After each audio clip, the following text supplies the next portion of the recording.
certainement à nos chers députés qui évidemment ont beaucoup de questions à poser à nos amis, et donc nous savons que l'enceinte parlementaire est une enceinte pas seulement de parole, mais disons que la parole est fondamentale, et donc ils ont peut-être abusé du temps qui leur était imparti. Par contre, nous allons essayer de veiller de ne pas abuser trop de votre temps, dans la mesure où nos amis sont invités à partir de 8h M. Hollande va nous quitter, et évidemment nos amis du Parti Socialiste vont être parmi nous pour continuer le débat, sachant que notre invité a un rendez-vous avec une chaîne, Al Jazeera, évidemment qui, dans les circonstances actuelles, est certainement une compte importante.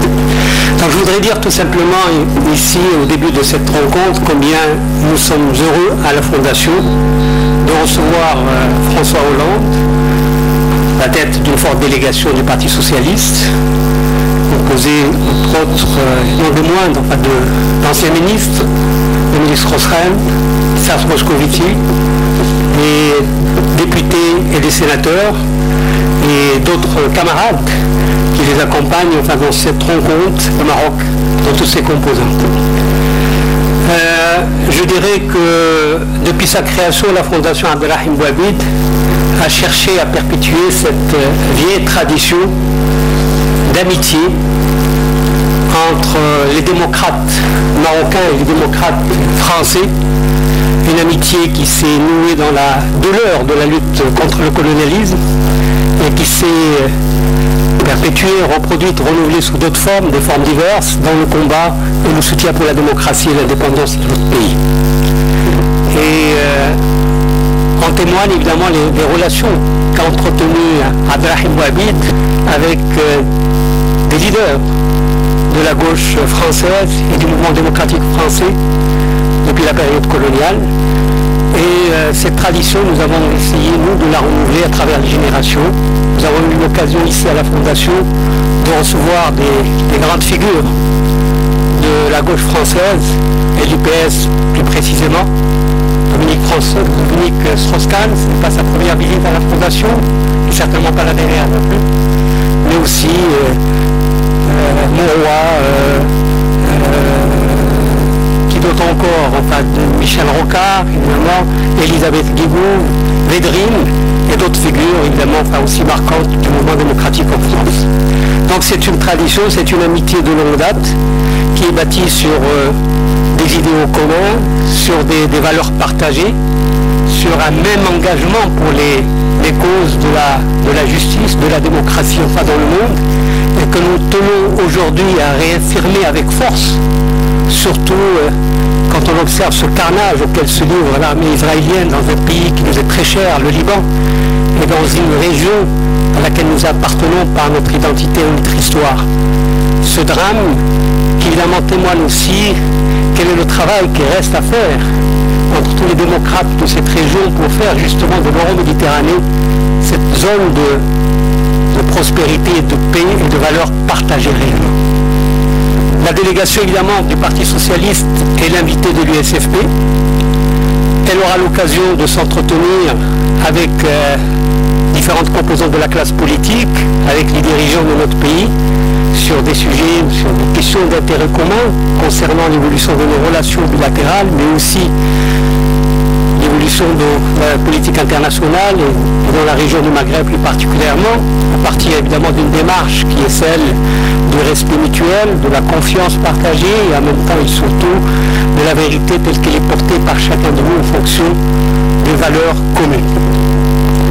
À la Fondation ici, nous sommes restés fidèles à notre autonomie, c'est-à-dire nous avons souhaité recevoir nos amis socialistes dans des conditions d'ouverture et de dialogue avec les différentes composantes de la société civile marocaine. Nous souhaitions par ce geste faire en sorte que leur visite soit utile, soit à l'écoute et je dirais des perceptions et en même temps des avis qui sont portés par différentes composantes de la société civile sur l'évolution de notre pays, pour faire entendre la société civile dans sa diversité. Ici, au Maroc, la Fondation aussi a joué un rôle fondamental à partir de sa position modeste, de son statut en tant qu'espace de dialogue et de plaidoirie avec d'autres pour l'alternance politique. Nous envisageons aujourd'hui évidemment l'apport positif, mais nous envisageons aussi toutes les difficultés de ce processus démocratique sur lesquelles nos amis évidemment auront à réagir et à intervenir. Et nos deux pays sont aussi à la veille d'échéances politiques importantes. 2007 sera aussi importante comme date pour la France et pour le Maroc.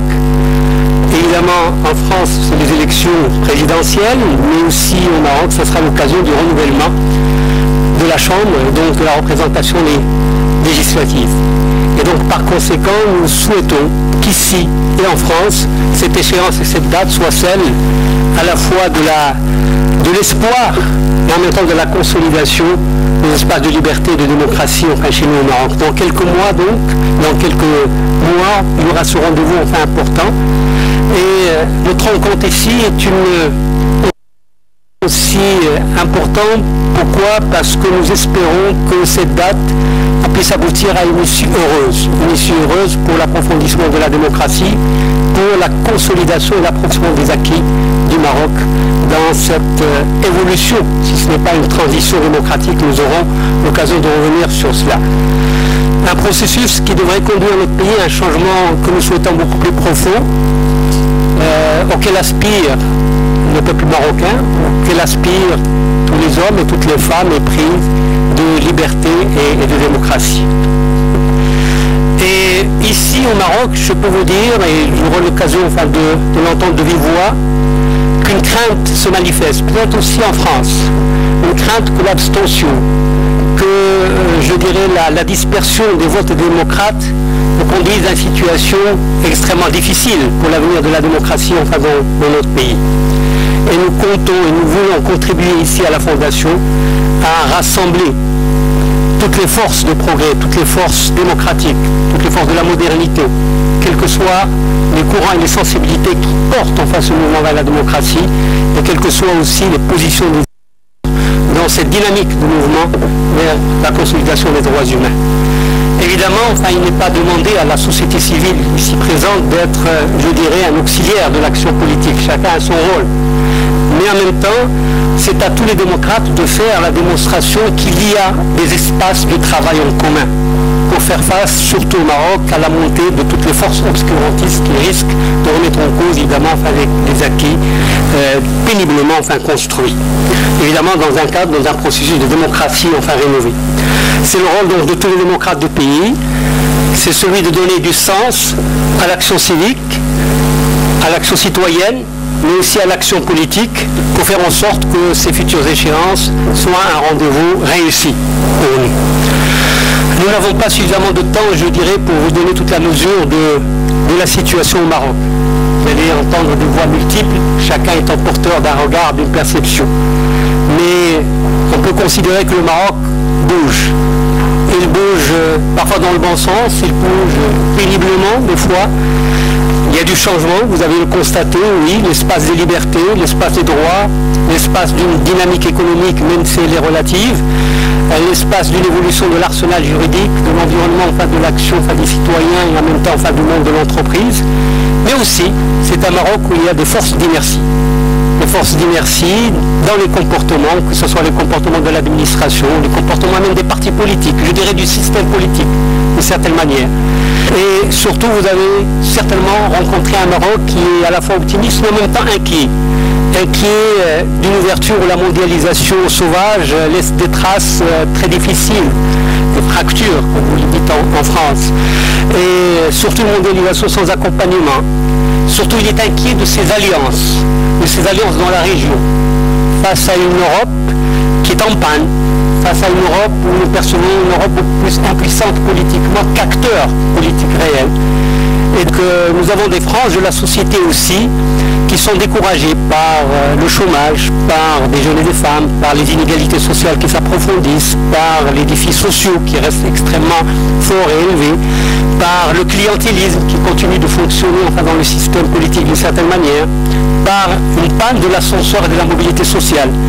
Donc un Maroc en mouvement, mais en même temps un mouvement avec une dynamique politique qui ne pousse pas, qui n'accélère pas souvent cette transition véritablement vers une société de prospérité partagée. Pourtant, évidemment, le Maroc dispose d'un certain nombre d'atouts. Vous aurez certainement, après nous écouter, évidemment l'inventivité de sa jeunesse, son dynamisme social, et c'est ce potentiel qu'il faudrait capter et valoriser et que nous cherchons à le faire. Le Maroc, surtout, a aussi des attentes envers ses amis. Une France et une Europe plus attentives au changement du Maroc. Et surtout, à la détermination des forces démocratiques de continuer dans la même voie de l'approfondissement de la démocratie. Un accompagnement, je dirais, plus généreux et un accompagnement surtout plus ciblé sur le mouvement des réformes qui touche le citoyen et que les applications sur la vie des citoyens. Un appui évidemment fort à ses droits dans les enceintes internationales et surtout, une dimension humaine et culturelle dans la coopération, que ce soit dans la circulation des personnes ou sur la question de l'immigration. Donc voilà, des voix vont s'exprimer devant vous, des voix qui expriment la diversité ou qui reflètent la diversité, mais aussi la vitalité du mouvement de la société civile au Maroc.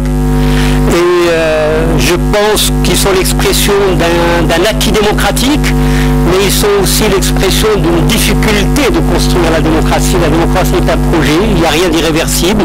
Nous voulons chercher, nous, et avec votre appui aussi, à ce que ce processus de la démocratisation de notre pays soit irréversible, en comptant sur notre force, mais en comptant aussi sur votre appui dans différentes manières de faire. Voilà ce que je voulais dire en introduction de ce débat, de cette discussion. Je vais vous donner donc la parole pour 2-3 minutes pour exprimer... Attendez, 2-3 minutes dans un premier moment. C'est ce qu'on avait convenu. 2-3 minutes, c'est ce qu'on avait convenu parce que François Hollande est venu ici pour écouter, n'est-ce pas? Ça nous parle, notre engagement réciproque. Donc, mais en même temps, écouter, ça veut dire aussi savoir comment le Maroc vit, quelles sont ses difficultés, par l'écoute d'autres composantes que ceux de l'autorité politique de ce pays ou de l'espace législatif ou exécutif. Voilà. Merci. Bien.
Avec la société marocaine et plus largement avec le Maghreb, une relation plus profonde encore que ce qu'elle est aujourd'hui.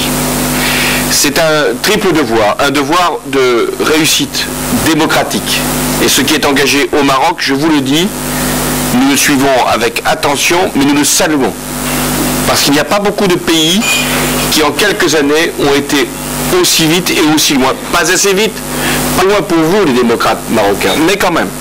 Saluer le travail accompli parce que c'est, je crois, notre premier devoir. Le second devoir, c'est parce que nous avons ensemble, Europe, Maghreb, autour de la Méditerranée, l'exigence de développement. Et nous n'avons pas été assez loin dans les rapports entre nous pour permettre d'aller jusqu'au bout de ce développement. Et puis nous avons un troisième devoir, c'est par rapport à la population qui vit en France et qui a des origines au Maghreb, comme la population française qui vit ici au Maroc.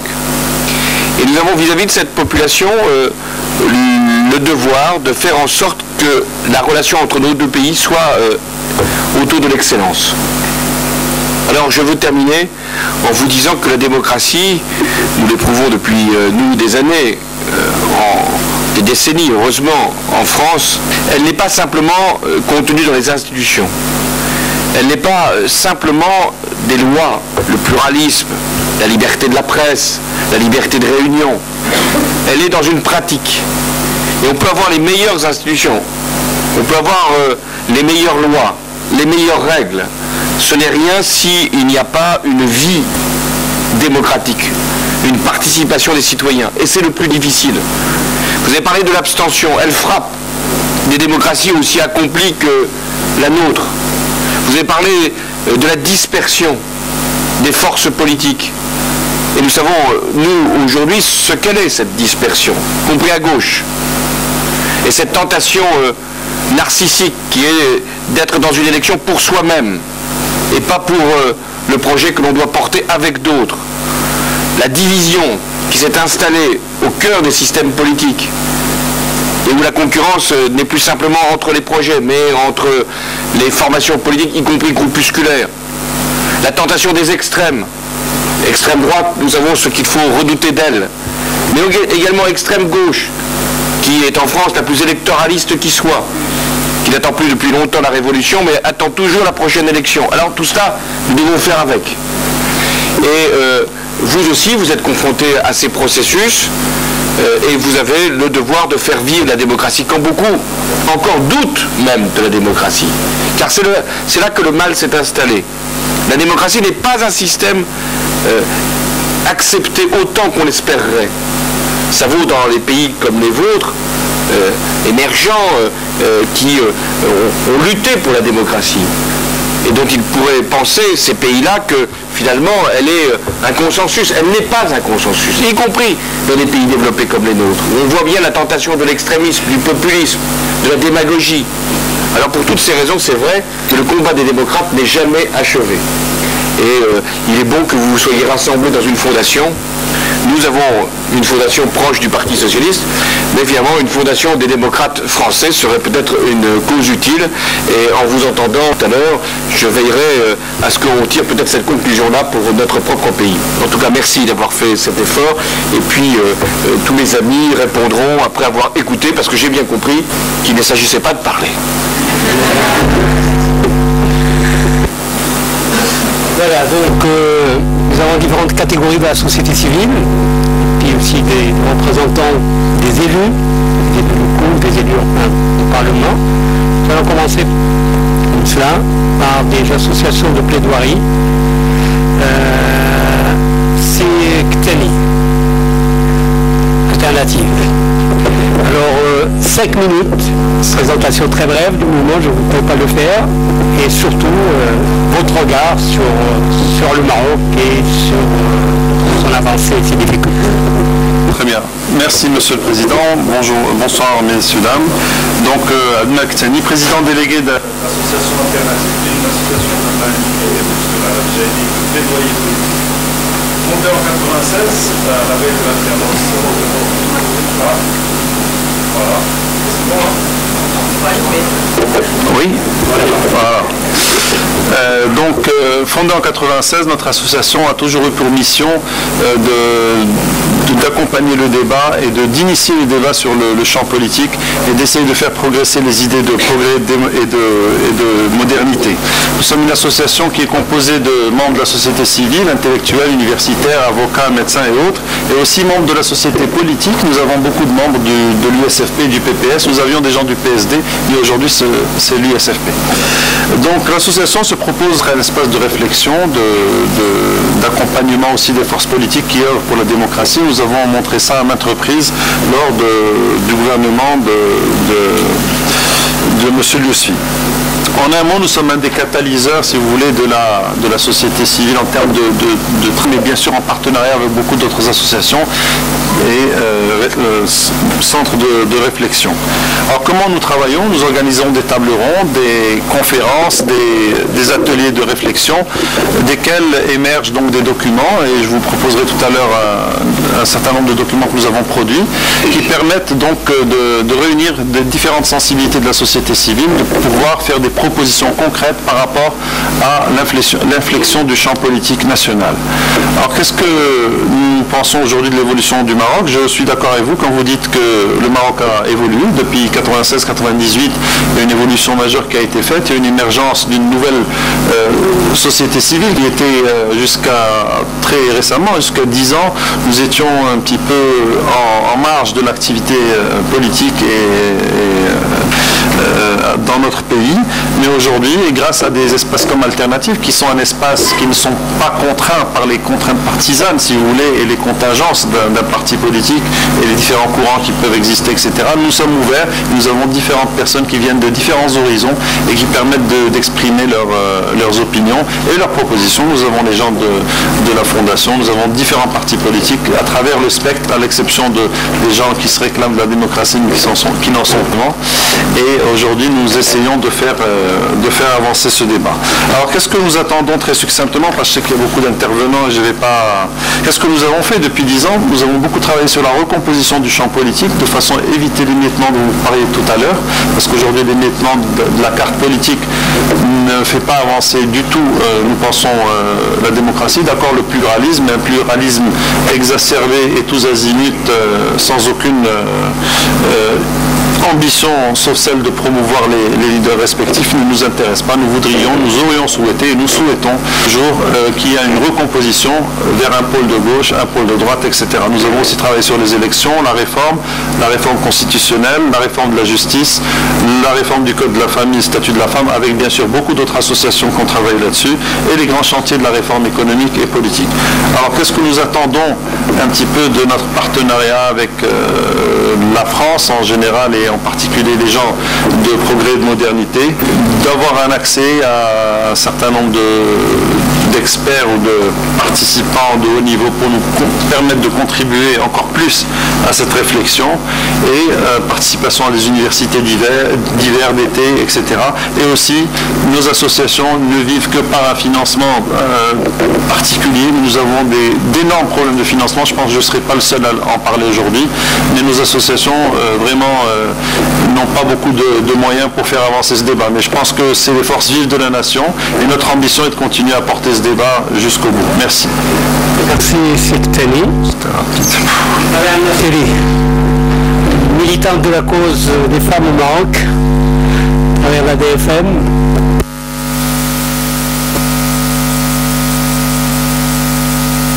Nationale, qui est l'association démocratique des femmes Maroc, qui travaille depuis près de 20 ans dans le domaine, et donc qui travaille pour le changement des lois, pour lutter contre les discriminations dans le statut des femmes au Maroc, pour, disons, le renforcement de la position, des capacités, etc. des femmes dans tous les domaines. Et en tant que militante de droits des femmes, je serais tentée, je suis bien placée pour dire que le Maroc avance, puisqu'on a eu quand même des années fastes depuis 2003, donc je pense que vous le savez, il y a eu énormément de changements. Les changements un petit peu se sont accélérés, hein, donc on a commencé à partir de 2003, principalement réformes, le code pénal, le code du travail, le code de la famille. Actuellement, nous avons ouvert, enfin le Maroc, un chantier sur les codes de la nationalité. Donc de ce point de vue-là, il y a des tentatives pour mieux représenter les femmes au Parlement. Donc en tant que militante, je dirais que les choses avancent, et je suis bien placée pour le dire. Mais d'un autre côté, je serais d'accord avec le constat de Jaïdi. On a l'impression, et souvent, que le Maroc pétine, que le rythme des réformes est vraiment trop lent, et qu'on n'a plus le droit donc à attendre.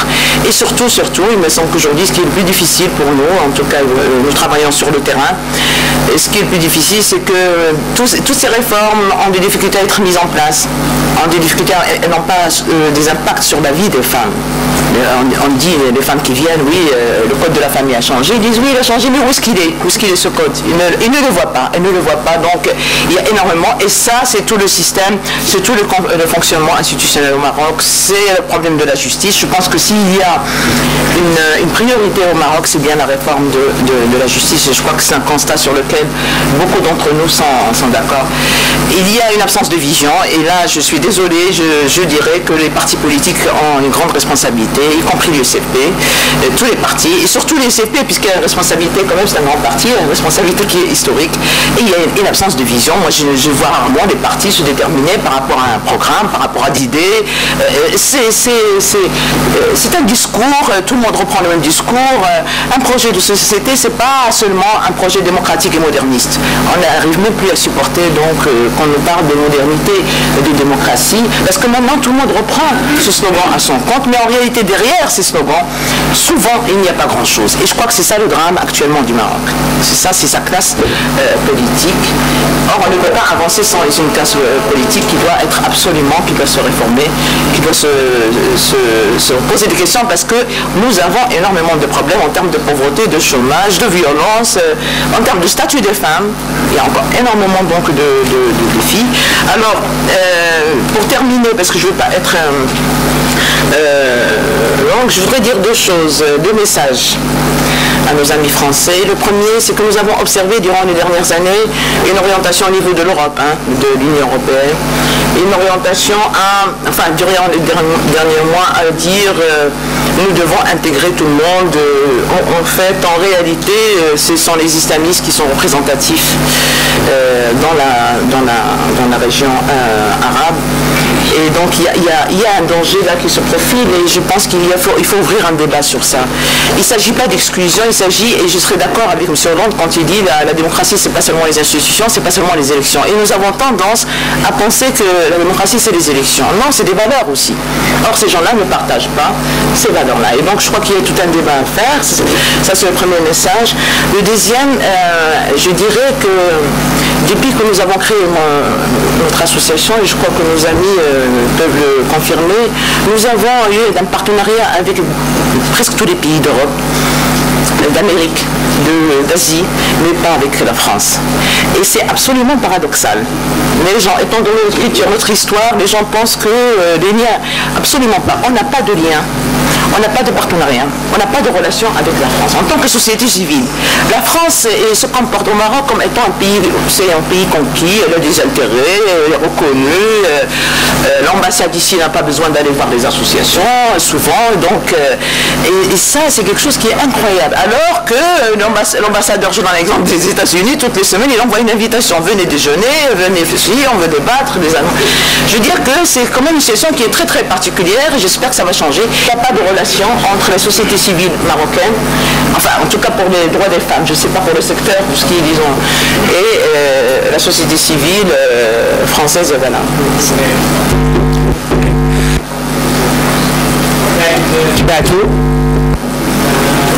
Président de la région de Meknès, une des grandes régions du Maroc. Nous l'avons invité en tant qu'il est député, ex-ministre. Nous l'avons surtout invité en tant qu'élu des collectivités locales et territoriales. Merci Monsieur le Président. Si vous permettez, Monsieur François Hollande, je vais essayer bien sûr de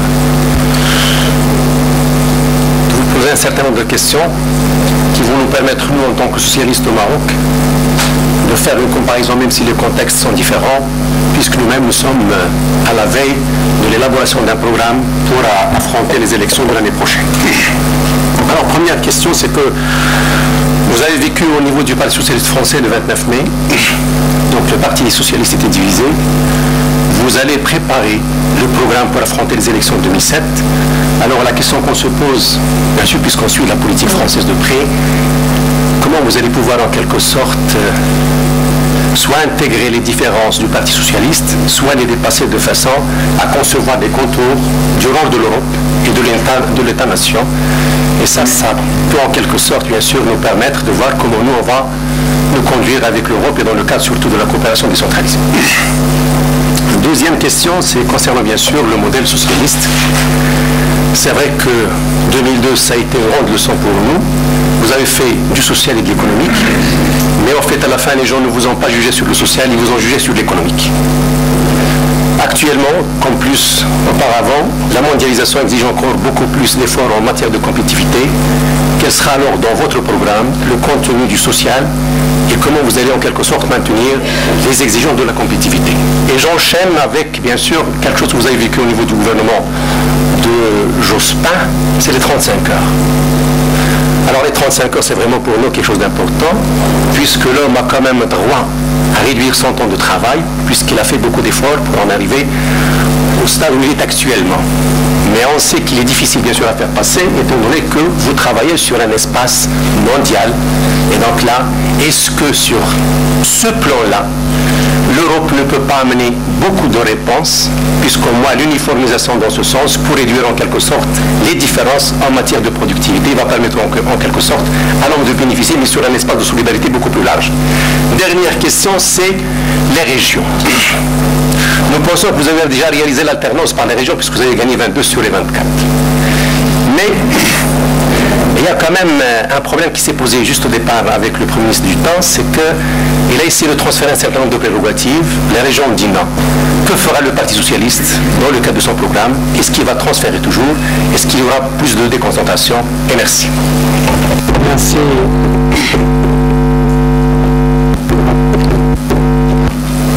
Naïm Abdouhakim, président de l'espace associatif qui est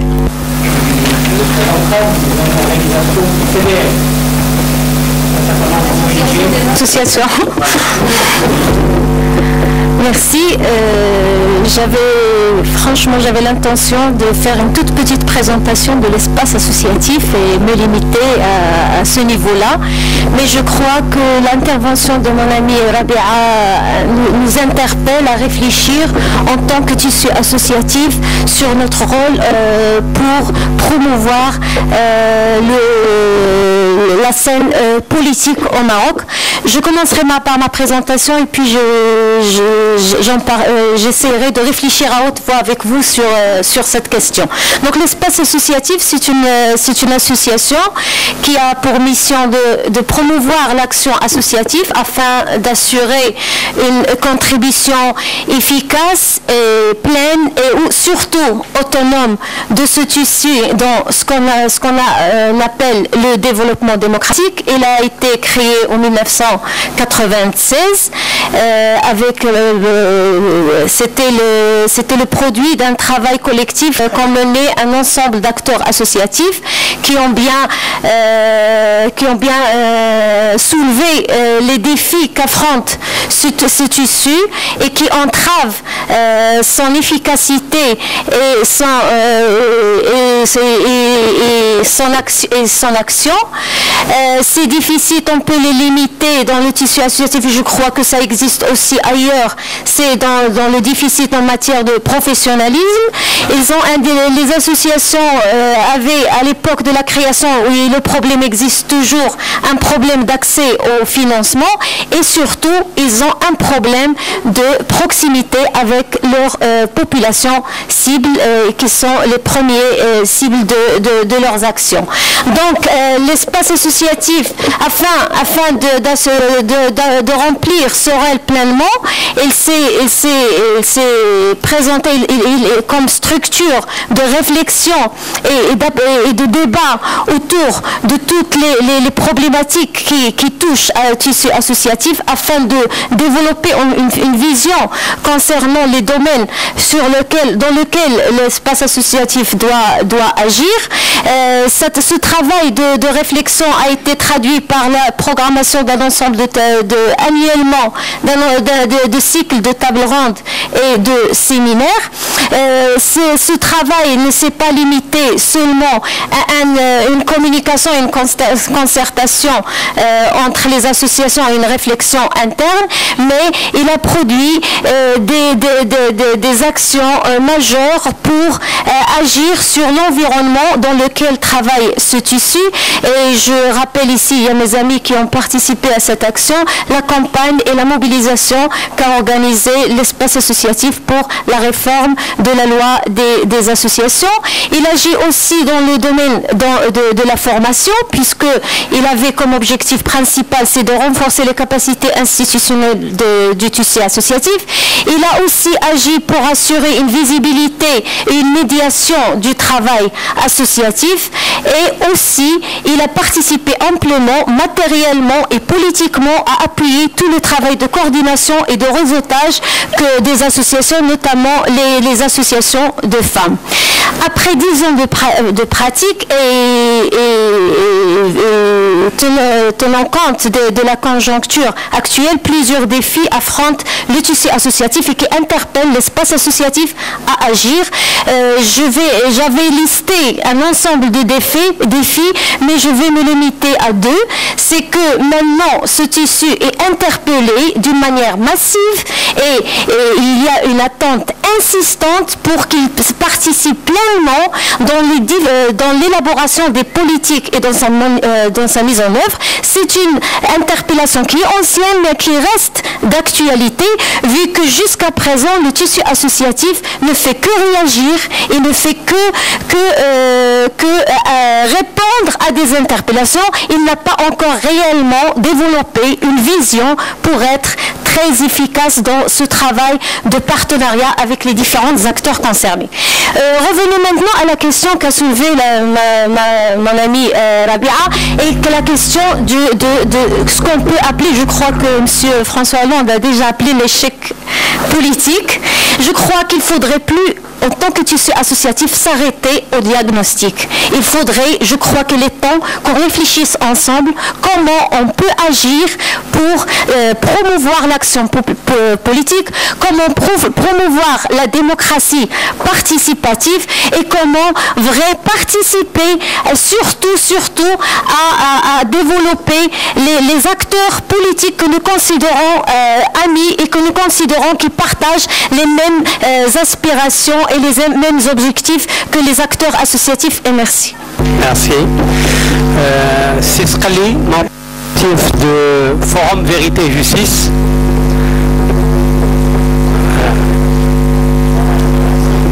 Vous aviez votre place qui était réservée à vous. Voilà.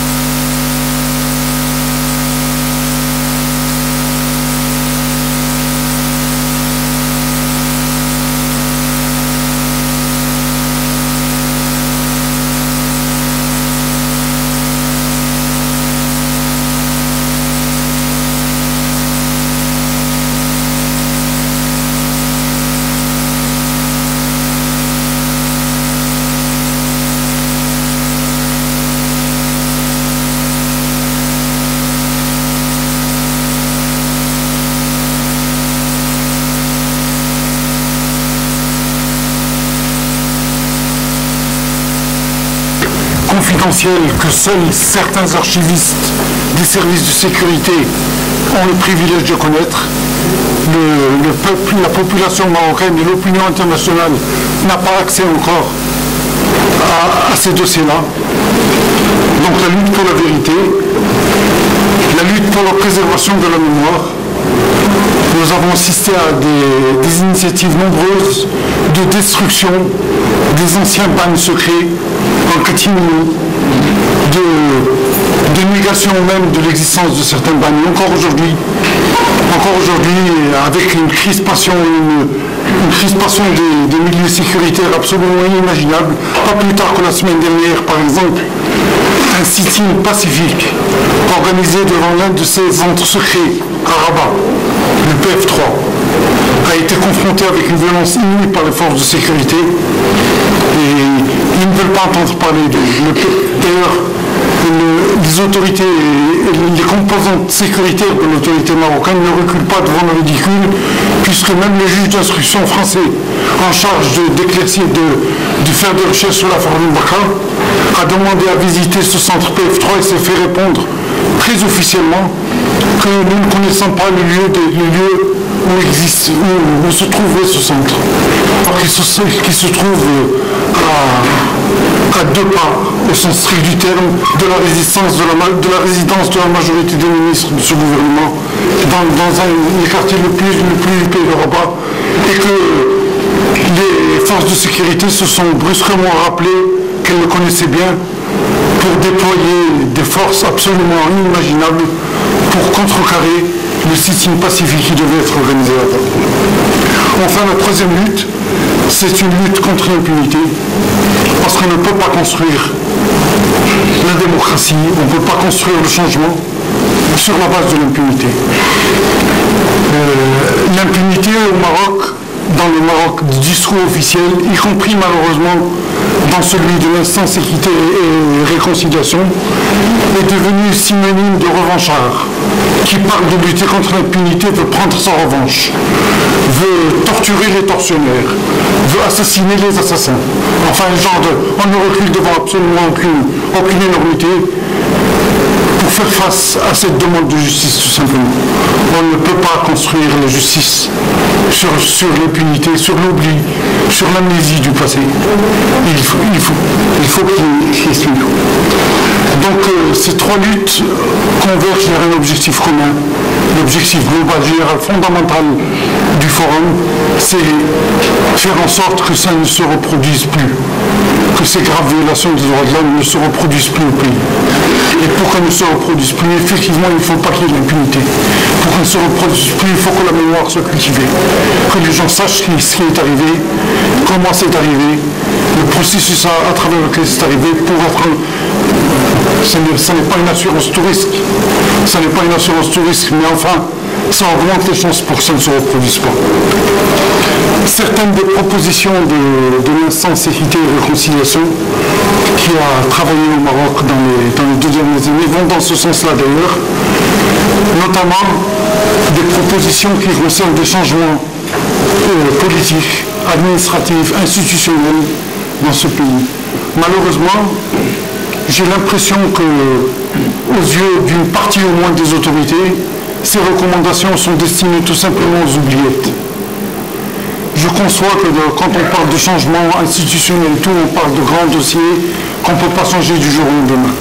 Mais enfin, il y a des choses évidentes qui pouvaient se faire le lendemain de la proposition si la volonté politique existait, mais qui n'ont pas bougé. Ça fait 7 mois que les recommandations ont été formulées, de simples excuses officielles du gouvernement marocain aux victimes des violations de leurs droits. Jusqu'à présent, c'est lettre morte. Quelques groupes parlementaires, dont le groupe socialiste d'ailleurs, ont rappelé, ont essayé de remettre ce dossier à l'ordre du jour, mais en face, c'est complètement le silence. Par exemple, la ratification par le Maroc du traité sur la Cour pénale internationale, traité auquel le Maroc adhère, mais qui n'a pas encore ratifié. Ça ne demandait pas de grandes commissions d'enquête ou de grandes modifications. Jusqu'à présent, silence sur toute la ligne, rien ne se passe.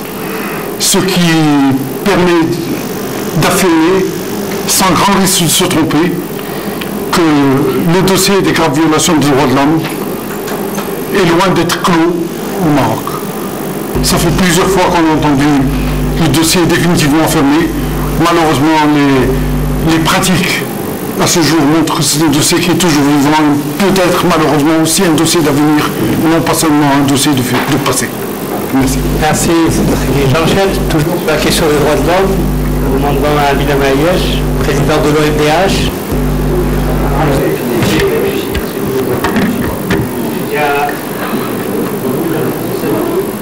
Merci, Monsieur le Président. Premièrement, je tiens à remercier la Fondation Bouavid d'espace de dialogue et de confrontation d'idées, comme d'habitude. Je n'ai pas le temps nécessaire pour, bien sûr, rappeler l'historique de la création de la MDH depuis 1988, une organisation indépendante des pouvoirs politiques et des partis politiques, mais je mettrai l'accent sur deux volets importants. Le premier, c'est quel est le processus de mise en œuvre ou de possibilités de mise en œuvre du pacte des droits civils et politiques. Alors ce processus a été beaucoup focalisé, le travail de l'OMDH en tout cas était beaucoup plus focalisé sur le dossier des violations graves des droits de l'homme. Je pense que ce processus qui a été entamé par la méthode de travail, par la publication de données et d'informations nécessaires, a pu quand même mettre sur l'espace public marocain un dossier qui était traité uniquement à l'étranger, par la France en premier lieu, mais aussi par d'autres pays étrangers, nos amis de l'étranger. Donc, ce dossier qui était uniquement l'exclusivité d'en parler à l'étranger était aussi un dossier qui était mis sur la scène publique et donc de discuter, de comprendre ce qui s'est passé. La deuxième étape de ce processus, c'est toute la coordination qui a été faite à l'initiative de l'OMDH, pas avec les acteurs politiques, mais aussi les acteurs en matière des droits de l'homme et de syndicats et des femmes, de manière à sortir d'organiser le débat général qui avait recommandé la création de la commission de vérité et ce qui a été fait en 2004 par l'instance et qui était en conciliation. Et donc nous jugeons au sein de l'OMDH que la création de l'instance équité en conciliation est un acquis pour le débat, pour le combat des droits de l'homme et des associations. Bien sûr, maintenant, un peu les droits civils et politiques sont plus ou moins l'expérience de ces associations fait face premièrement à ce dossier avec facilité. Nous jugeons à l'OMDH que des violations existent encore, mais ce ne sont pas des violations graves comme c'était à l'avant. Et donc ça, c'est une avancée pour nous importante. Pourquoi il n'y a pas de violation grave? Parce que l'espace public et les libertés publiques a permis à ce que toutes les violations soient plus ou moins connues par l'opinion publique, que ce soit de la torture ou des arrestations arbitraires, ils sont connus presque les 24 heures après. Et donc ça c'est très important. Et donc c'est la vigilance de la société. Et donc je pense que ce dossier suivra un peu. Le deuxième volet, c'est sur les droits économiques, sociaux et culturels, parce que l'OMDH est une organisation généraliste en matière de protection et de promotion des droits de l'homme. Nous jugeons que si le Maroc vraiment a avancé dans plusieurs chantiers économiques, sociaux et culturels, mais le dernier rapport de l'OMDH, parallèle à celui du gouvernement présenté à Genève en mai dernier, nous fait quand même quelques constatations importantes. Le premier, c'est la multiplicité des mécanismes d'intervention. Le deuxième, c'est l'incohérence des décisions en matière économique financière. La troisième, c'est la multiplicité aussi des décisions en matière. Ce qui nous donne en tout cas un résultat qui ne fait pas avancer, c'est l'absence d'une accumulation importante de manière à arriver à une accumulation qui permet la jouissance. Moi je terminerai par les priorités actuelles de l'OMDH, c'est la primauté de droit. Et je pense, tout le monde est d'accord, on a parlé, c'est la mise à niveau de la justice. Et je pense que la mise à niveau de la justice est une chose importante dans l'instauration des institutions au Maroc. La deuxième, à la lecture des deux rapports que l'État a fait de la gestion de ses affaires, le rapport de l'IR, de l'instance équité et conciliation, ou le rapport sur le développement des ressources humaines, nous relevons une chose importante, c'est l'impunité. Et donc, l'impunité est une chose très importante, aussi bien dans les questions à caractère civil et politique qu'à caractère économique et social. Je terminerai par deux messages importants.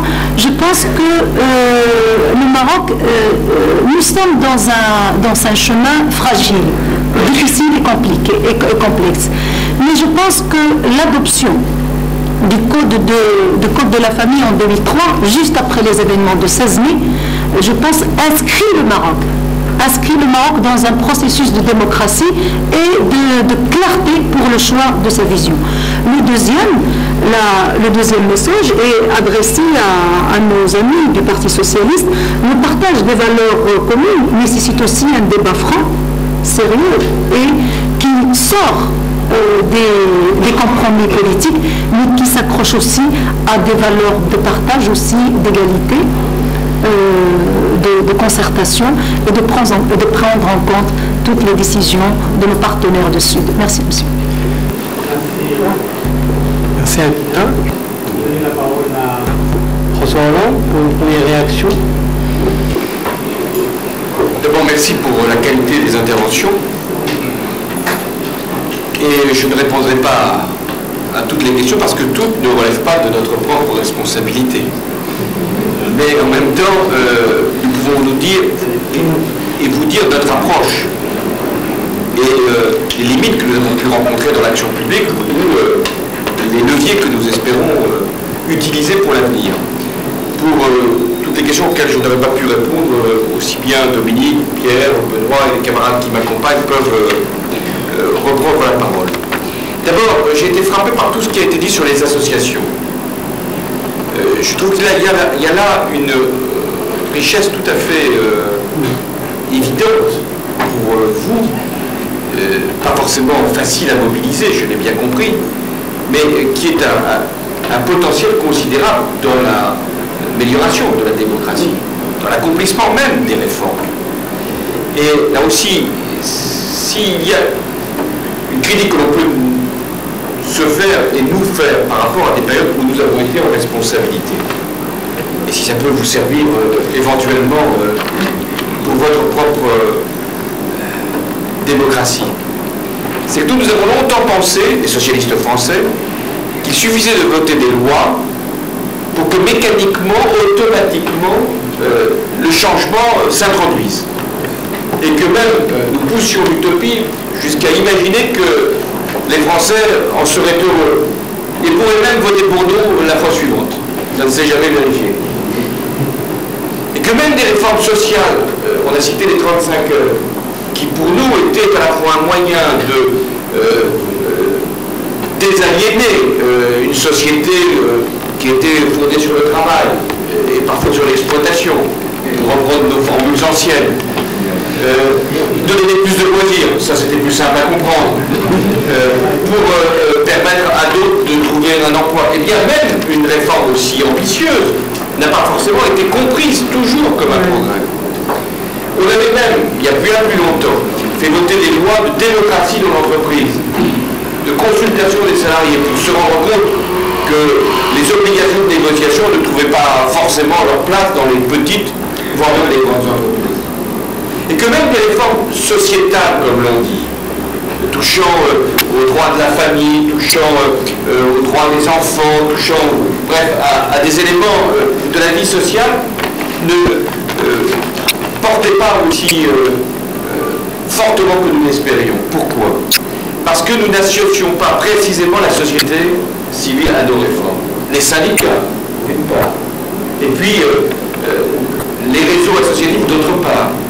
Et qu'il y avait là toute une volonté d'action qui quelquefois n'était pas forcément malheureuse de nous la laisser conduire cette action, compris pour nous critiquer ensuite, pour dire mais que font les partis politiques. J'ai été très frappé par ce qui a été dit sur l'USFP. J'aurais cru entendre ce qu'on dit en France du Parti socialiste. Alors, qu'est-ce que font les socialistes et pourquoi n'en font-ils pas plus? Mais c'est normal qu'il y ait cette impatience, cette exigence.